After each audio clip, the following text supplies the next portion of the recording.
Hey, what's going on, my friends? How are you? Hiker Dave, N.E. Bigfoot here. Thank you so much for coming by. It is beautiful here in New England right now. It's a crisp 53 degrees here in New Hampshire. The leaves are changing. It is beautiful up here. So, I want to talk about this. This is my 6th try at this video. I'm going to try to stay on point and get right to it. This video is about a rogue Sasquatch. And am I putting myself in danger? Are we putting ourselves in danger by being out in the forest where we know that this species exists? Or at least I do. I know that they exist, and I know that I'm on to areas where they are. I am very confident that the area I am currently exploring has Sasquatch, a group of Sasquatch there. I've left audio out, had some crazy stuff going on in the audio. I've found prints out there. I found prints back in Massachusetts in an area that I hiked a lot, and I know that they were there as well. At least 3 different prints I found. Matter of fact, I'll show them to you here. These are the ones I found at Massasoit State Park in southeastern Massachusetts.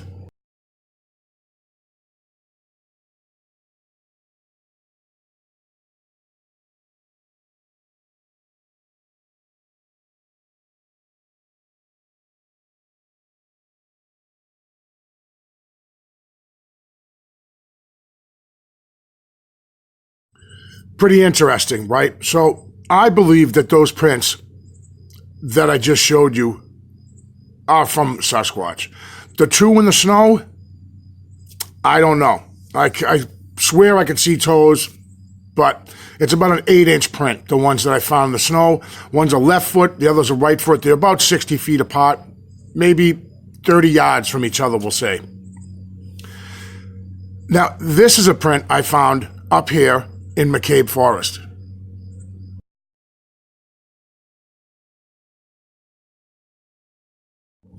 So the point is that I'm trying to get across is they're there. They're out there, okay? And I feel that I put myself right in their backyard. I think they watch me when I'm walking around, especially here in my newest area that I've been exploring. I know that they're out there with me. I can feel it. I have that sense, right?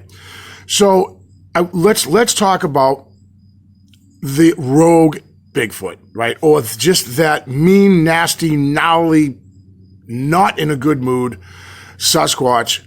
And are we putting ourselves in danger? Or the people that go out and research or explore, you're putting yourself out there intentionally in the path of a 9-10 foot tall, potentially angry at life Sasquatch that really could pick me right up and snap me in half, right? I mean, the potential is, you can't argue it. That's my opinion, right? So I think of these things, when I go into the forest and I hike, I am so prepared, right? I'd rather have it and not need it than need it and not have it. I've been saying, I tell that to my kids all the time. That's just how I go. That's how I roll, right? When I go into the forest, I've got water, food, first aid, extra clothing, fire starting materials. I carry a protection with me. So I'm prepared for the worst, and I hope for the best, right? There's an element about this type of research that or if you're doing the same type of thing that I do, you're putting yourself right in harm's way. That's to say, if Sasquatch can potentially be aggressive, and I really believe that they can, that there are possibly rogue Sasquatch that kind of a rotten apple, right? So if I go on the theory of clans, or maybe they travel in family units, right? Then you may have a Bigfoot that is not happy with the situation, or it's not pulling its weight, and it gets the old heave-ho from the clan, right? And just beat it, right? They don't want anything to do with it. It's they're a liability to their own clan.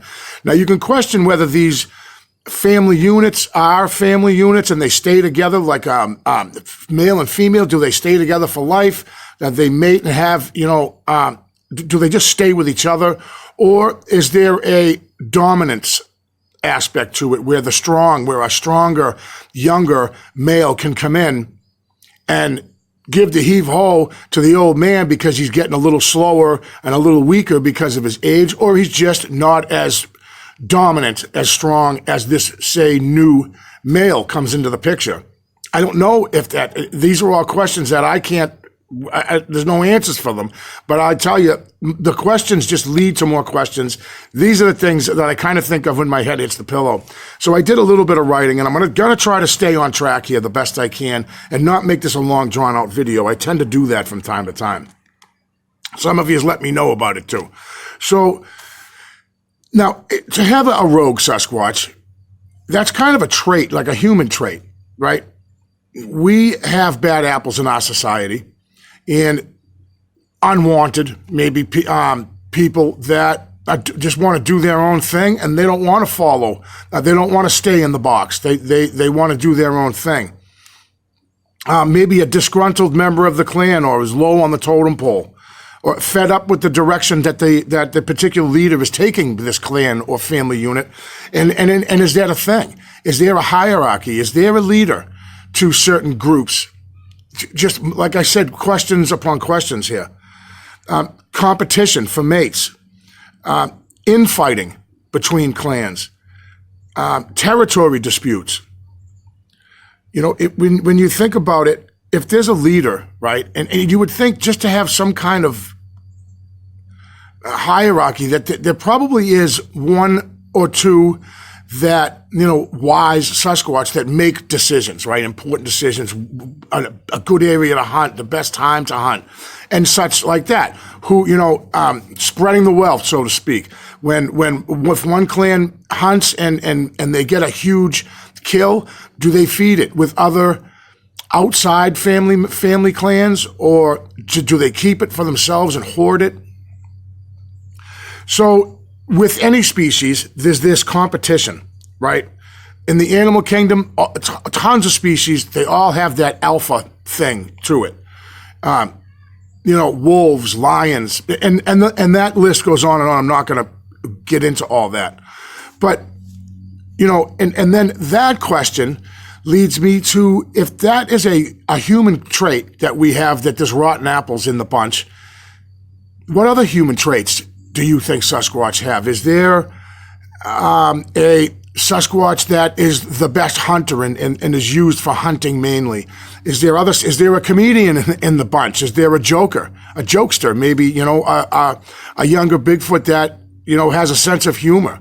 Because if we're talking human traits, then these traits I would think would also be with Sasquatch. Is there, not to say a doctor, but is there a Squatch in a clan that has knowledge of herbs and stuff like that to treat wounds and such, right? Just saying, just thinking out loud. So, you know, if it is the case, like I believe, that they have human DNA, then they would have these traits. Spooky. And that's how I come back to this. Am I putting myself in danger? You know, because you've got mean, nasty, rotten people, that's for sure. And you've got kind-hearted, smart, intelligent people. You've got strong, you know, strong and fast, agile people. But generally, all these traits don't exist in one person alone. I mean, unless you've got yourself a very smart athlete, not to say it doesn't happen. But if there is human DNA, which I believe there is in Sasquatch, then these are things that I think should be thought about, especially for those of us who are in the forest, in their backyard. So even though I found those prints, I still continued to go into those areas. I would seek them out, those areas where I saw sign, I heard things. I've never seen a Bigfoot, so let's get that right out in the open yet. But yet I still put myself in that position, in that, am I putting myself in harm's way? Now, up here in New Hampshire, I found this print.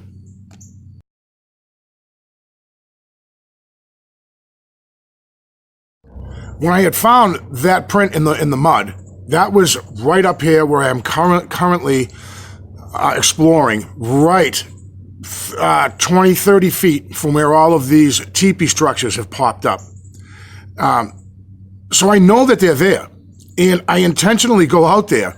And, you know, I don't think of it as much when I'm out there. I do think of the dangers that I'm putting myself in, but I think of it more kind of when my head hits the pillow at night. I'm like, man, what am I doing? I'm out there with a species that has the potential to just snap me like a twig. Easily could just abduct me, take me away, and do whatever, bury me or whatever, just disappear me, right? And yet I still do it.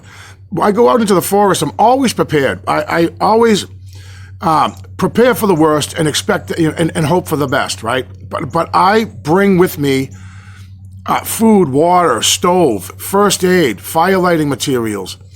I'm prepared. I carry protection. I'm prepared. The one thing that I cannot prepare for is a rogue Sasquatch, or just that mean, nasty, ornery, having a bad day Bigfoot that decides that today is the day that he has had enough and potentially could kill me.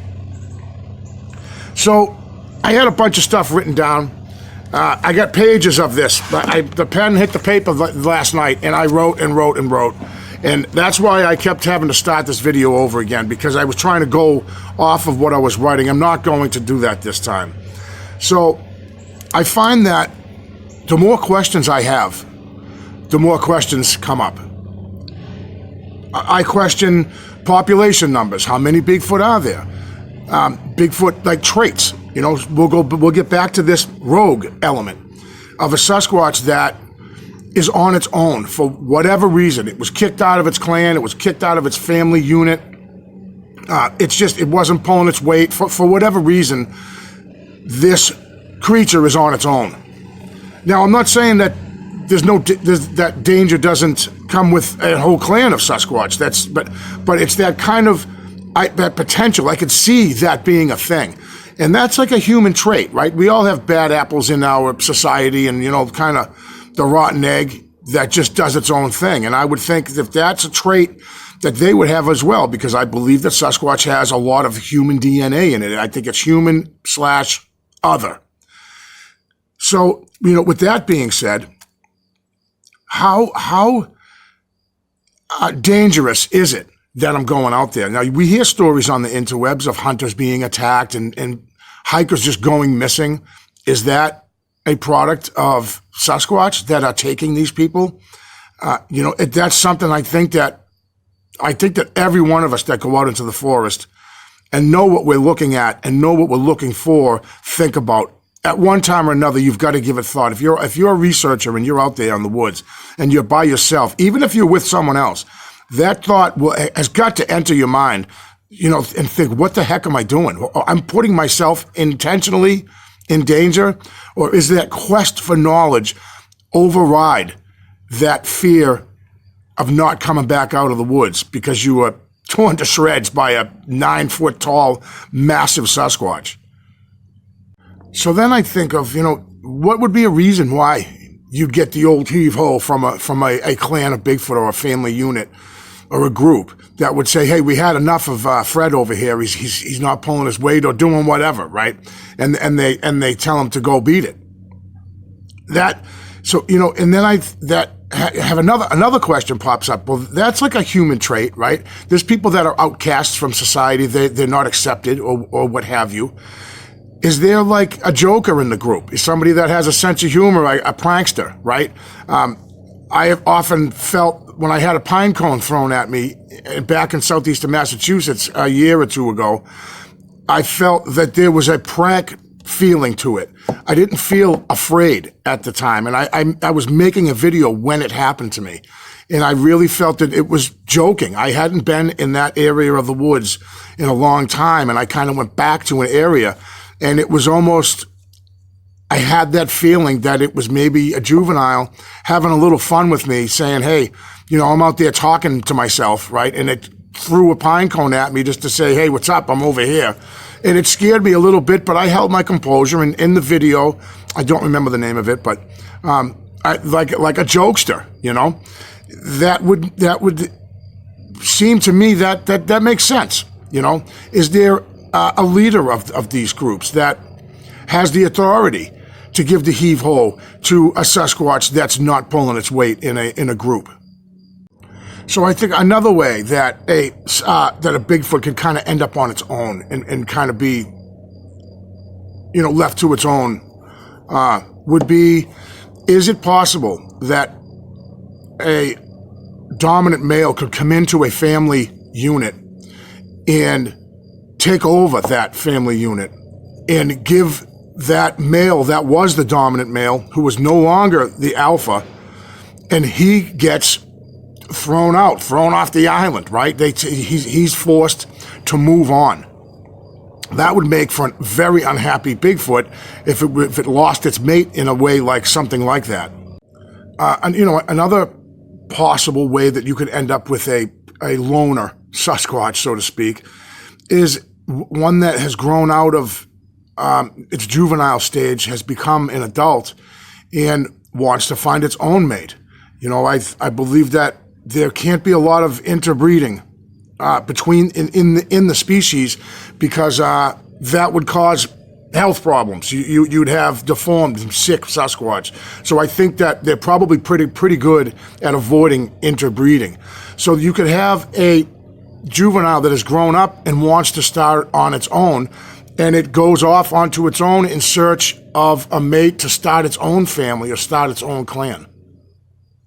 So just to kind of be clear, I'm not saying that every lone Sasquatch or rogue Sasquatch is a mean, nasty, rotten egg, right? I just mean that it has to come a time, I would think, in a Sasquatch in its life where it wants to do its own thing, right? I mean, even with us, with our species, you know, the kids grow up, they reach a certain age, and they go off and they do their own thing. In the interim, they're kind of trying to find their way, so to speak. I don't know why that I have these questions in my head, and whether this is even a good topic or not.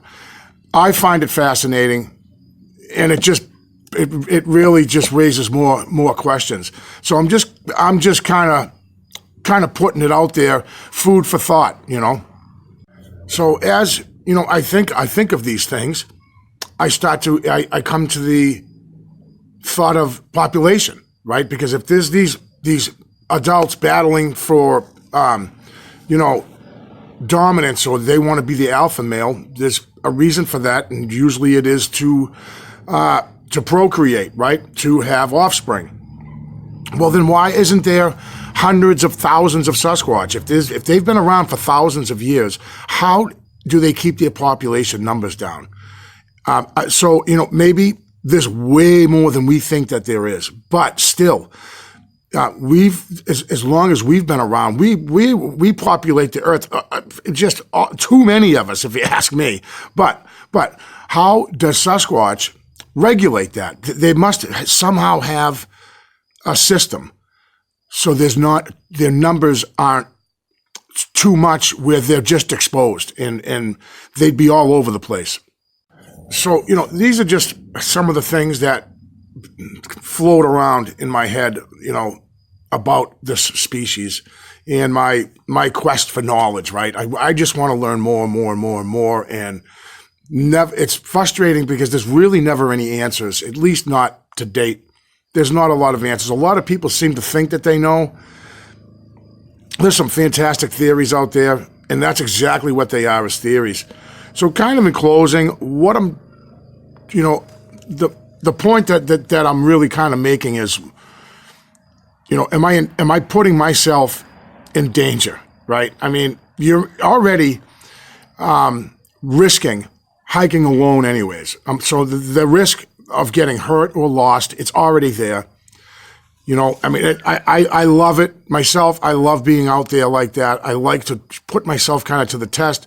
You know, not necessarily me against Mother Nature, but how well can I coexist with Mother Nature when I'm out there?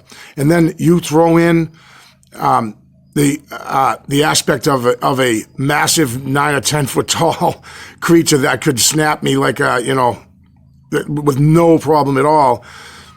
I mean, it's what do I got, a death wish, right? I mean, it's really something that if you're out there and you do this kind of thing, you really should give it some thought, because the potential is there, because I know that they're there. I know that they're there. I can have that opinion, and that's exactly what it is an opinion, but I truly believe that they're right there. They're out there, and I'm walking right out into their territory and delivering myself on a silver platter for them to do what they want. And fortunately, to date, mostly they just have, I think, are just as curious about me than I am about them. So I do appreciate you guys clicking on the video, and I'll definitely see you guys on the next one.